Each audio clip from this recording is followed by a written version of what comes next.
In the summer of 1590, Governor John White returned to Roanoke Island with a simple, urgent question.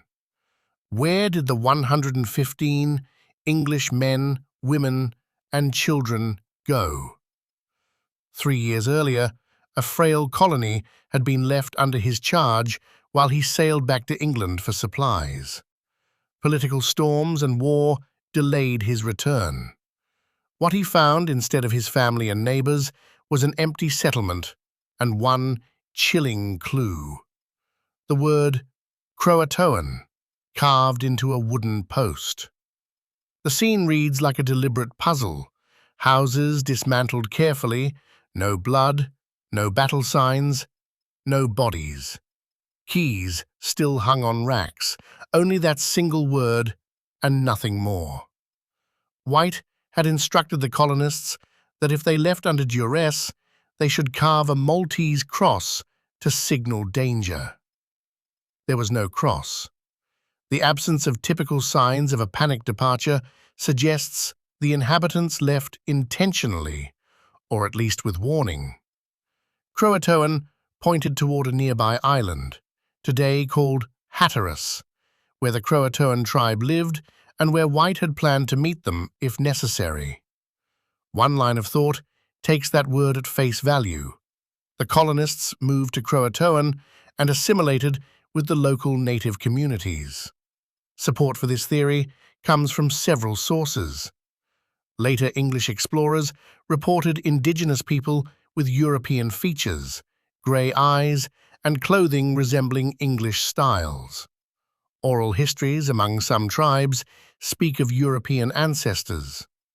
More recently, preliminary DNA studies and anthropological work have suggested genetic links between some southeastern tribes and early English settlers. The idea is simple and elegant. The colony did not vanish. It merged into the world around it. Yet the record is messy.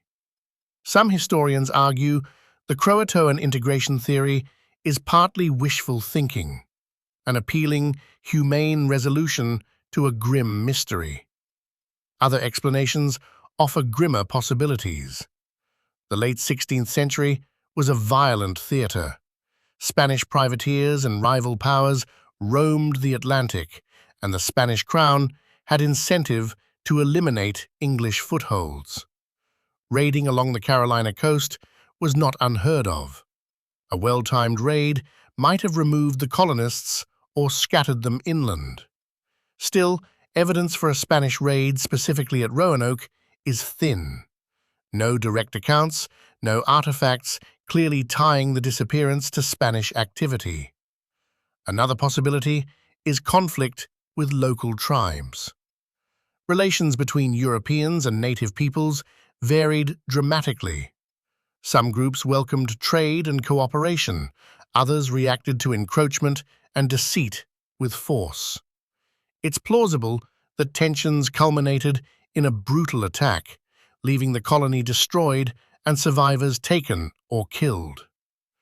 But this theory struggles against the physical traces, the dismantling of structures and the careful carving of Croatoan suggest at least some planning, not the chaos of massacre. There are also more complex scenarios, split decisions, dispersals, and slow assimilation over years. Perhaps some colonists fled to Croatoan, while others were killed or captured elsewhere. Maybe survivors traveled inland, joining different tribes, or perishing in unfamiliar terrain. Archaeological searches have found tantalizing items, English-style artifacts in indigenous contexts, but nothing yet that definitively ties unambiguous remains to the Roanoke settlers. The mystery of Croatoan endures because it lives at the intersection of evidence and imagination.